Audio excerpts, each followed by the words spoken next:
Titus and Kelly Ryan are two stars who sparkled on the Las Vegas Strip, the all-American couple. But a dark secret behind their picture-perfect marriage of money, muscle, and health would bring their empire tumbling down.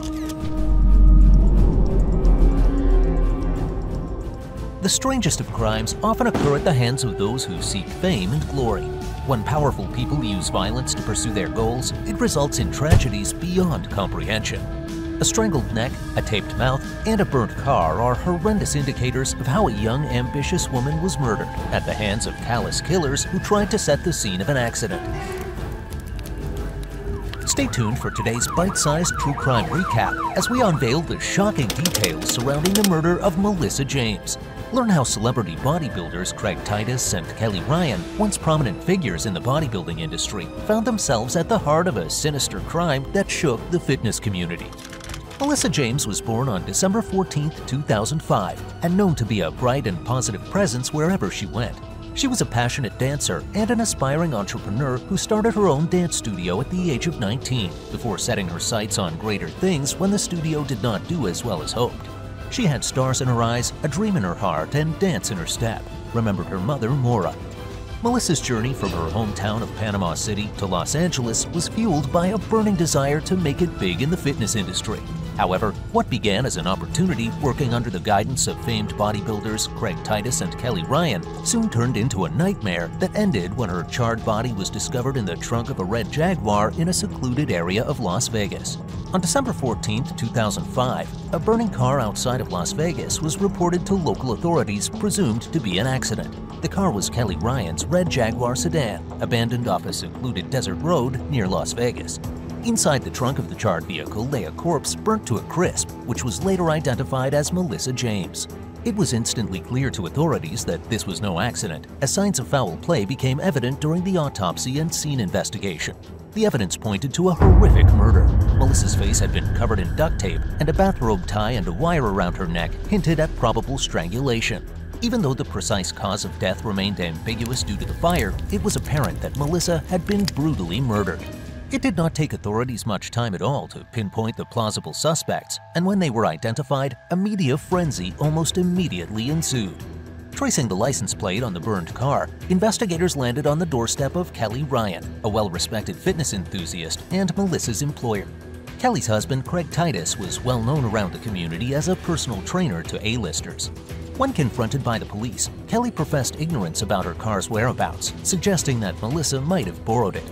The couple then accused Melissa of financial misappropriation, including unauthorized bank withdrawals and credit card use.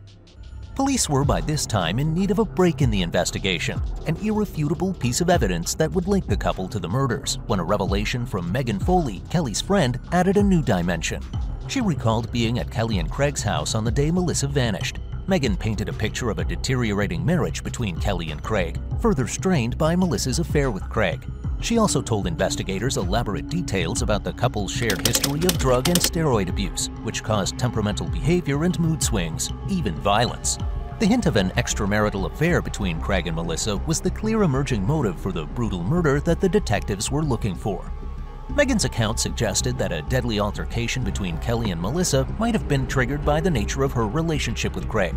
She relayed to police that an infuriated and manic Kelly had used a taser on Melissa while Craig brutally assaulted her. Kelly also supposedly confided in Megan about administering drugs to Melissa after the fact, even though she left out any details about the actual murder. This was exactly the information that the police needed, and the autopsy later confirmed elevated levels of morphine along with other substances present in Melissa's body, pointing to the truth in Megan's testimony. The murderous couple did not do a very good job of hiding their tracks. Craig handed Megan a bag containing the same taser he used on Melissa, and later bragged to a friend during a casual conversation about how a woman reacted to him tasing her. It didn't take long until the case around the two was watertight. What perhaps solidified the couple's guilt was their running away from Las Vegas just days after the murder, leading police on a nationwide manhunt. They were finally arrested in Boston, where ironically, Kelly was in the midst of a nail salon appointment while Craig loitered outside. They initially maintained their innocence by repeating the same false stories about Melissa stealing from them and her demise being the result of a car accident. They would soon be caught in their lies when a telling piece of evidence was procured from the surveillance footage from a local Walmart. This footage captured Kelly purchasing lighter fluid, with Craig assisting her in the purchase.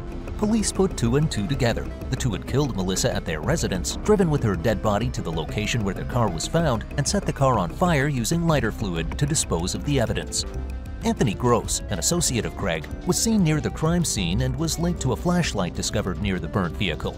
To save his own skin, Craig later shared a version of events portraying Melissa as the aggressor, with him arriving to witness Kelly tasing, then attacking Melissa.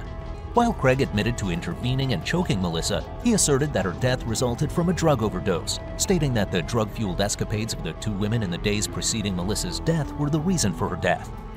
Prosecutor Robert Daskus unveiled the gruesome manner in which Melissa James met her tragic end. She had been subjected to physical abuse, drugged, shot with a taser, administered morphine, and strangled. The horrifying scene was further compounded when her head was discovered bound in duct tape, which had grotesquely molded into a death mask as a result of the fire. The CCTV footage, the suspicious purchases, the inconsistent alibis all pointed towards a premeditated act of violence, and it was clear to everyone that the two were going to spend the rest of their lives behind bars. The courtroom was palpable with tension, grief, and anger, and local media had a field day reporting on the state of affairs for the celebrity couple. The shifting narratives of Craig and Kelly only solidified their guilt in the eyes of all the true crime experts watching their case. When the sentences were handed down, there was a sense of bittersweet justice.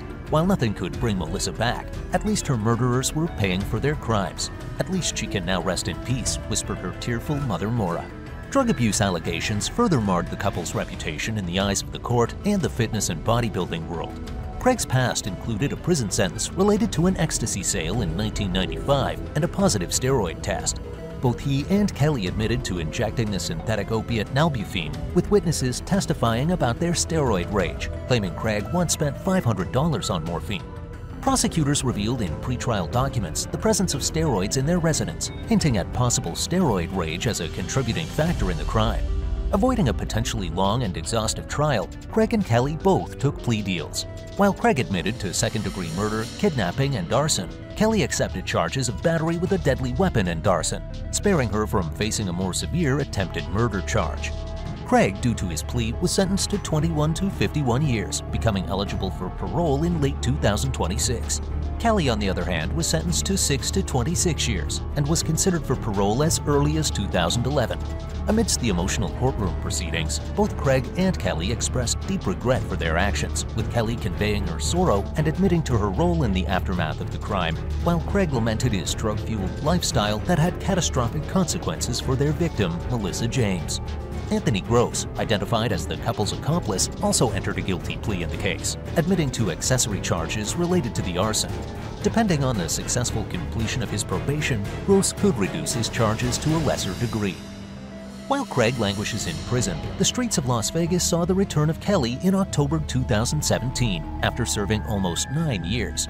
The ghost of her past actions haunts her as she tries to rebuild a shattered life, away from the limelight and now divorced from Craig.